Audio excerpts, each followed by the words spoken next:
Each of us has belief systems that we've been steeped in since birth. How much are they impacting our success? Hello, I'm Chester Elton, and this is my co-author and dear friend, Adrian Gostick. Well, thanks, Jess. Yeah, today we're going to learn how to identify if we're carrying around judgment and bias with us. And we'll figure out if, by examining those biases, we can be a little happier and more successful. As always, we hope the time you spend with us today will help reduce the stigma of anxiety at work and in your personal life. And with us is our new friend, Arisha Grant, whose personal mission is to expose the subtleties and values of diversity, equity, and inclusion, while shining a light on the impacts they create. She is the founder and CEO of Arisha Grant LLC, is a well-known speaker, was named one of the top 10 most powerful women leaders in HR, and is the author of the soon-to-be-released book, Be Better Than Your BS. A great title. How Radical Acceptance Empowers Authenticity and Creates a Workplace Culture of Inclusion. Welcome to the show, Risha. We are delighted to have you on the podcast. I am super excited to be here. Thanks for having me. Well, thanks again, Risha. And, we love your subtitle about radical acceptance. We're seeing that term on the rise a little bit in mental health circles. And I think, if somebody hears that term, they'll think, okay, radical acceptance, I get how that helps an individual who maybe feels excluded, but you're saying it can also help group dynamics. So walk us through this idea and how it helps teams. So here's the thing. Individually, we have to show up as better people, right? We have to work on ourselves. We have to stop judging people. We have to realize when our biases are manifesting towards someone else and what our behavior looks like when that bias manifests. So if me as a single person will work on who I am, learn to identify my biases, learn to identify them, confront them, all of this stuff, right? Understand my biosphere. I show up in that group, in that team as a better person. And now that I am realizing that I may be creating a toxic work environment, I may be making it hell for someone every single day, I can work on those things. I can fix those things. And we're going to see those teams and those groups become better. We're going to see that culture become better. It's interesting, you talk about your biosphere. I never really thought of myself as a biosphere, but that really is true because the way I act impacts the rest of the ecosystem, doesn't it? Exactly. And then the biosphere is actually, it's a lesson in examining yourself, getting to know you, right? Your spheres of influence being your family, your friends, the schools you attended, the government you live under, and then, of course, the media. And all of these things impact how we see the world, how we operate in the world, maybe why we practice the religion we do, and all of these things. So as you recognize how steeped you've been in all of those belief systems, you can go and educate yourself and learn for yourself and maybe research things that more interest you, not just what your family taught you or what you learned at school. And that's one of the biggest things is that we don't do the greatest job of learning things for ourselves. It's kind of a hand-me-down system. And if something happened to grandma in 1950 and she tells you about it in 1960, 1970, you got a whole lot of kids here affected that are taking those same biases with them everywhere they go. Yeah, so very true. So let's take a deep dive down into your invisible belief systems, which is what the BS stands for, by the way. I thought it was Bachelor of Science for the longest time. I appreciate you giving me the definition. We want to diminish that impact of our belief systems on others. You've talked about that a little bit already, while not losing the good parts of ourselves. Like you say, I got this stuff from my grandma, but there's part of me as well, right? So how does our BS and our belief systems impact our ability to accept others? Again, because it is what we've learned. So for instance, with my grandmother, who was a larger than life figure for me, my grandmother was a maid for a white family, and I would go and play with her boss's grandkids sometimes. Well, one time when the boss asked what we wanted to be when we grew up, not being very young and not having ever thought about it, I said, I want to be a maid like my grandma, because so many people loved her and she was just a cherished person in the community. Well, as these adults are clapping and cheering, grandma's not clapping and cheering. She's saying, she's telling me, no, you're going to college. You're going to do this. You're going to be this. And then she tells me, well, I wanted to be a nurse, but they wouldn't allow it. right? I didn't know who they were, but as I go through life, and she says, well, you don't get to play this summer. You're going to learn because they might not teach you the way they teach other kids. That they she was talking about was white people. Well, I had never had a negative interaction with white people, but grandma, being born in 1921 Oklahoma, had experienced so many things. And she loved everybody, but even with that love, she's like, I've got to teach my grandkids, I've got to teach my kids how to navigate in this world. And that introduced a bias with white people that, that came from her experiences, because we're living through the past hurts, pains, and experiences of the people who raised us. Well, what I had to do when I got older, even with the first book, is really when I realized, like, wow, you do have a bias in the way that you talk, in the way that you think, in the way that you act when it comes to white folks. And of course, I'd had some of my own experiences that just kind of really, forced through what she said. But then I began to think about all of the white people in my life that I absolutely love, that I consider family. And I'm like, wait a minute, that it's not true. That it's not true that every white person's out to get me. It's not that. That's not true. But grandma, who I probably loved and trusted more than anybody in this world, said I had to be careful. And I get why she said it.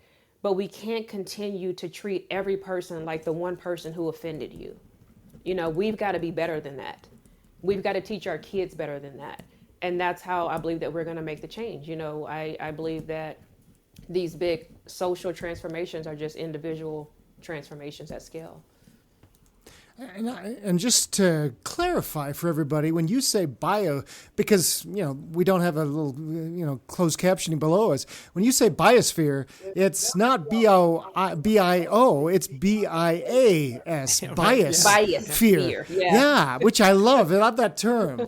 We carry these little bubbles around with us that we don't realize sometimes, as you say, they're sort of invisible and they bump into others. And you're saying our belief systems manifest of isms and phobias, and I think that's just really fascinating. Yeah. So what if our belief systems are maybe a little flawed? As you mentioned, we bring this with us. How can we get rid of those as we come into work? And maybe if I'm a leader too, how can I help my team recognize you actually may have some biases? Well, I face them head on first and foremost. Think about who makes you uncomfortable and why. Think about when you get in that elevator with someone, who makes you just squeeze in that corner and pull your personal items in, or you're walking down the street and you see people and you cross over to the other side. Now, I know some of that is safety, and it's important to listen to that in your body, but sometimes it is, oh man, I don't trust this person because of their race, or because I made this judgment that they look gay or trans or, whatever. So I've become so self-aware. You don't get rid of your biases. They don't just leave because you recognize them, but you can make a different behavioral decision in the moment. So say someone gets on that elevator with me and they make me uncomfortable. I will talk to that person. Good morning. How's your day going? Is your day going okay? Like, a lot of times people are going through things that have absolutely nothing to do with you. It's not about you. It's something else going on in their world. So making that person smile in those 5 or 10 seconds on that elevator, it alleviates my anxiety and maybe even just makes them feel good for a few seconds. So we've got to meet it head on. And so I believe at work, if we would take the time to understand how our bias show up in our behavior, we can make a better work environment. Because it's really tough to every day walk into a toxic work environment where you can't authentically be who you are. You put on this whole suit of armor to deflect all the BS coming at you. Then you're told, go out there, meet your goals, increase sales, let's have top morale. Like you just can't do that stuff. So if there's some training to say, oh, wow, I don't like working with young people. I will tell you, ageism is about as bad as racism, right? I don't like working with young people. I don't like working with old people. That is so intrinsically a part of the culture that if you know that, spend some time with an older employee, and vice versa, because there is so much to be gained from that. So you meet it head on. You be transparent. Say, hey, diversity is something that we are working on at the company. It's new. I would love to just have 20 minutes with you, a cup of coffee, and get to know you a little bit better. Because I don't recommend lunch and dinner because that's a long time and maybe you don't like the person, right? But Yeah. 20 minutes, any of us can get through Yeah, 20 20 minutes. minutes. I love that. Well, what if I'm the boss, though? If I've got a team, say, of 10 programmers, and how do I have this conversation with my team? Because I don't want my team to bring biases. Maybe we've got people from all around the world. We've got different ages. We've got different sexual orientations in the group. Yeah. I want people to be more, but I'm afraid of HR coming and telling me, Adrian, that was not appropriate for you to have that conversation. So how do I get over that, or how do I do this appropriately? Well, I believe if the company is serious about DEI, then if you don't have a DEI director or HR does not feel that they are that they have what they need to do this, I say you use a tool like a survey. And that's what we do. We go in and assess the DEI health of your company. We're going to do a survey. We're going to do what we call IDIs, which are in-depth interviews, where we are talking to your employees. I also use an online tool that allows people to remain anonymous, where I can ask them questions like, what are your biases? From that, you will see everything. Black people are scary. They're loud. I don't like homeless people, white men and old white men. And, you see all this stuff that you can directly go in and address. And I'm able to look at that and say, wow, this ageism is huge over here, or racism or homophobia. And then you can have training specific to that allows people to have that conversation and use that anonymous tool online where people will tell you the truth. Because you've got to get to the truth. And once you know that, and what I've learned in my 25 plus year career is that the chasm between what leadership and what the employees think is going on is very wide. Leadership most of the times like, oh, the culture is awesome. And you go and talk to, the most entry level employee and they tell you things that just makes the hair stand up on your neck. So, I really believe it's about talking to your people. They are the people that are out there on the front line. You've got to hear from them. You've got to allow them to tell you what's going on. Yeah. It is interesting. I've got kids that are all in the workplace now, and they've joined different organizations. And this comes up every now and again. And so this question from me to you is really personal in a lot of ways. Because individuals' belief systems aren't always in alignment, right, with their bosses or their companies. And, Exactly. and that can cause conflict. It can lead to even friction and sometimes even bullying. And we're seeing more and more of this in the workplace, right, if it's not resolved. So it can be even more problematic when the beliefs and biases are seen as the norm. That's just the way it is here. Yes.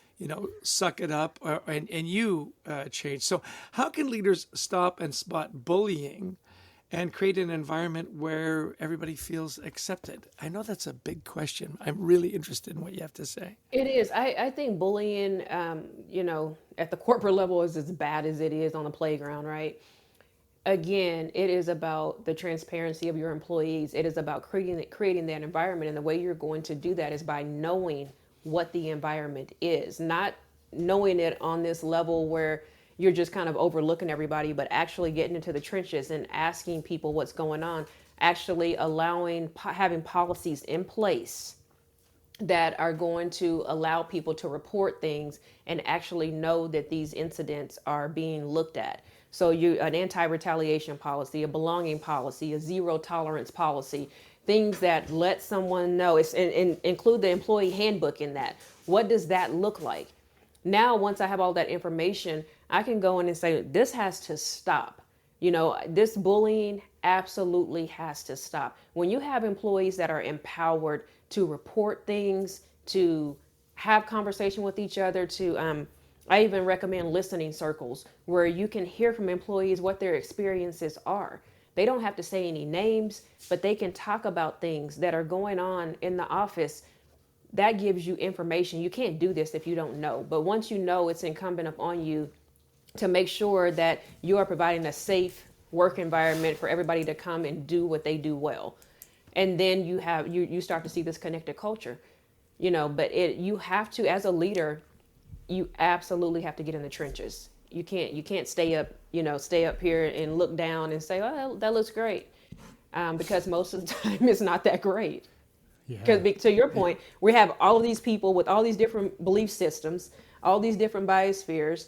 So progress is messy. It's going to hurt a little bit. I mean, think about it. Here we are with all of this different stuff, different people, and we expect everybody to just get along. Well, let's be real. We've known our families forever, and we don't like half of them, right? So Half? how are we going to do this with people we don't know? Well, we got to ask, and we got to make some hard decisions. And if you're in an environment that's not going to do that, they're not going to change for your own mental health, you may have to find somewhere else. Yeah. Well, how can people learn a little bit more about your work, Risha? Where would you send them? To rishagrant.com, RISHAGRANT.com. And then again, my book, Be Better Than Your BS, that will drop on August 15th. And feel free to go to Amazon and pre-order it today.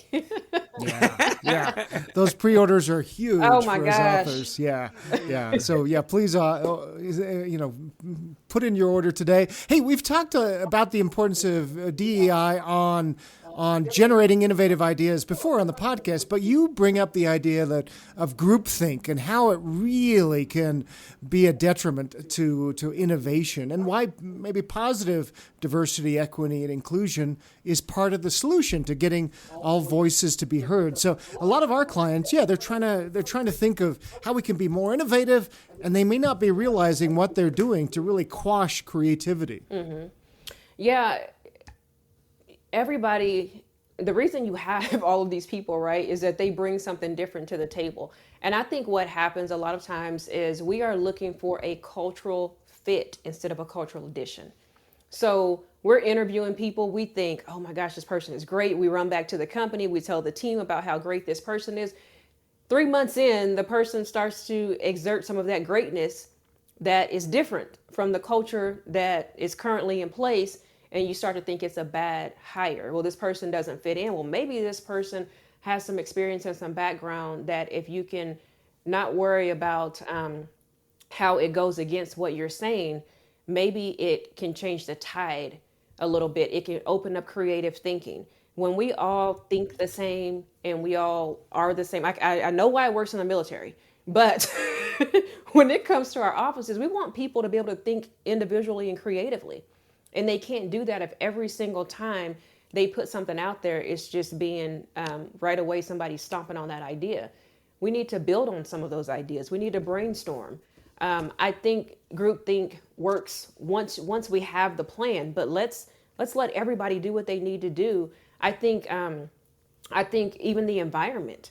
I love some of these companies that have these different environments for people to work in. Now, I'm a Gen Xer, and I work with millennials, and I'm always, I'm always like, wow, I'm towing the line here, because I know that I joke about this all the time. Millennials want sleep pods at work, right?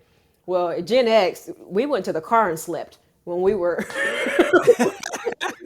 sleepy, or we partied too long or stayed out. We went to the car and slept.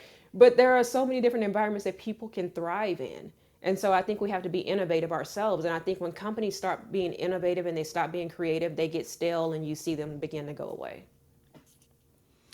Interesting. So we're always interested in our guests as to what what they do to keep themselves healthy and keep themselves engaged and reduce their stress and all that kinds of things. So can you share some of the rituals maybe and things that you do to keep yourself the happy and engaging person that you clearly are? Well, I'll say this, Chester, I'm doing a horrible job right now. This pre-order campaign is kicking my butt. But usually I love massages. I love to just be able to read and hang out with people that I love. Travel when it's not work related.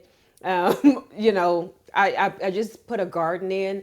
I had one previously for a couple of years. And so I bought this raised bed garden, 4x8. I'm like, oh, this is going to be my zen place. When I tell you the rabbits, the squirrels, and the birds are taking me out, it's 4x8. We have 3 owls, 6 pinwheels in the garden.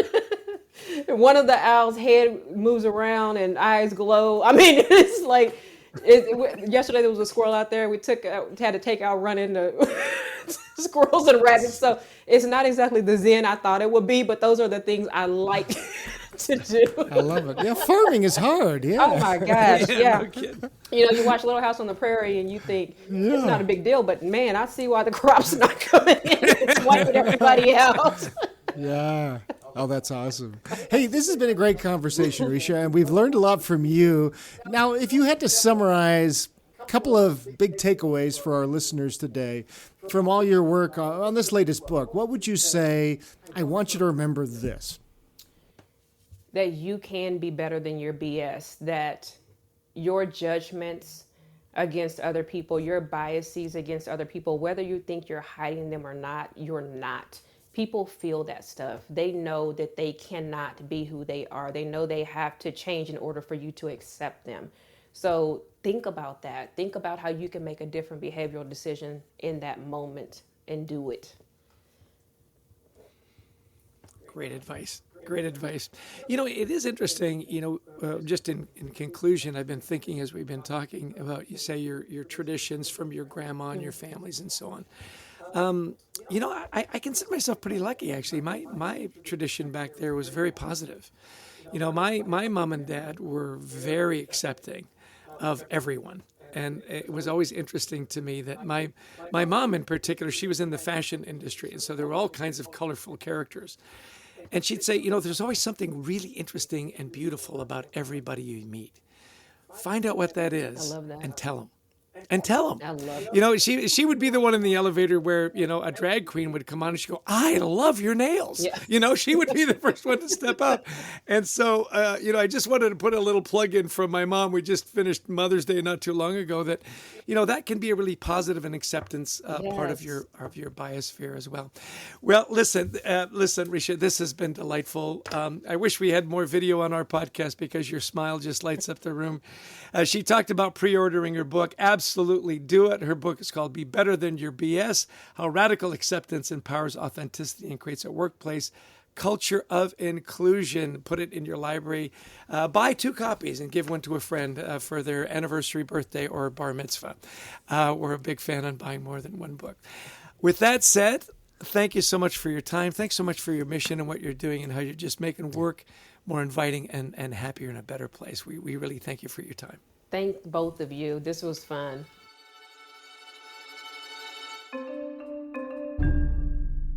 So Adrienne, what a fascinating guest, what a wonderful history and clearly a passion for what she's doing. Bias spheres, we've never heard that one before. I'm curious, what were some of your big takeaways from the conversation? Yeah, first off, coming back into our histories, that we all bring history. You mentioned some good history, and I've, my background, I've got some good, but we also have some that create biases around us, that create anxiety for others, and that's really what we're talking about today. Is anxiety? Are we creating it for ourselves or others? And as Risha said, you can't treat everyone like maybe the one person who offended us, but we also can't treat everybody like maybe Grandma and Grandpa told us to 70 years ago. Right. It's interesting. My grandma on my father's side was from Chattanooga, Tennessee. I mean, in the early 1800s, right? Much different. And we would tell stories about that and say, wow, isn't that crazy? That's what it was back then. And as she said, times are changing. I loved her story about when they asked her what she wanted to be as a little kid. She said, I wanted to be a maid. And everybody clapped but her grandma, right? And her grandma stepped in and said, actually, you can be much more than a maid. And so it's so funny. We do have these life experiences and we have these family experiences that we remember that drive us. And to your point, Adrienne, it can be for good or ill, right? Yeah. It can be really positive, and then it can be, hey, times have changed. That's not appropriate anymore. And so the more we think about our history, the more we think about who we are and how we want to project, I think is such great advice. Yeah, I was working, and I may have shared this before, I was working with a law firm, and the speaker before me was an unconscious bias speaker. And she said, oh, you'll love this group. She says, guy in the front row, head of legal, for the company, raised his hand and said, I appreciate you talking about this. We don't have any unconscious bias here.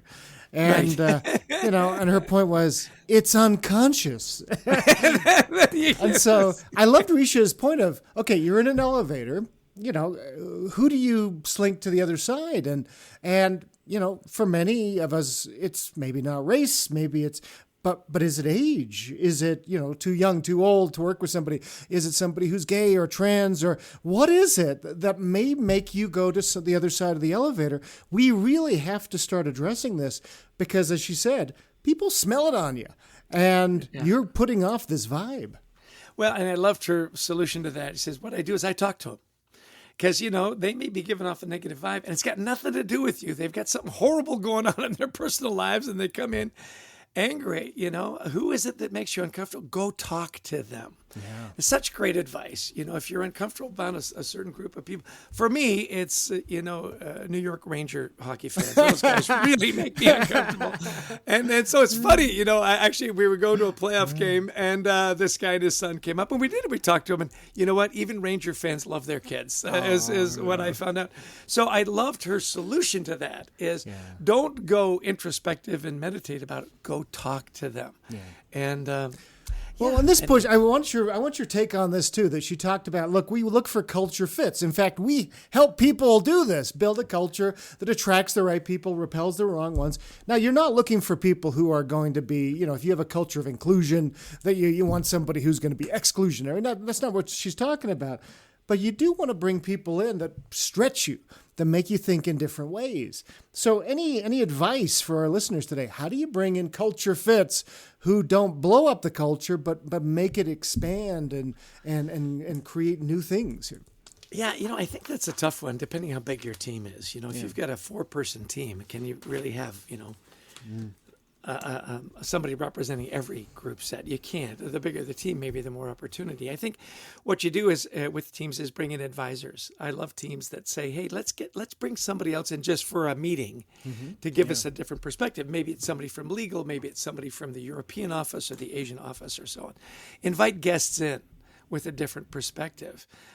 It was one of the things that my parents did for us as kids. I'll never forget. We always had interesting people coming to dinner, from embassies and from different parts of the world and different, doctors and lawyers and so on. And I always enjoyed that because it brought a different flair to a family that was very homogeneous. We all love to play tennis. We all love to be really active. We all love the theater. And so there was a certain, bias there where we wanted people to be like us.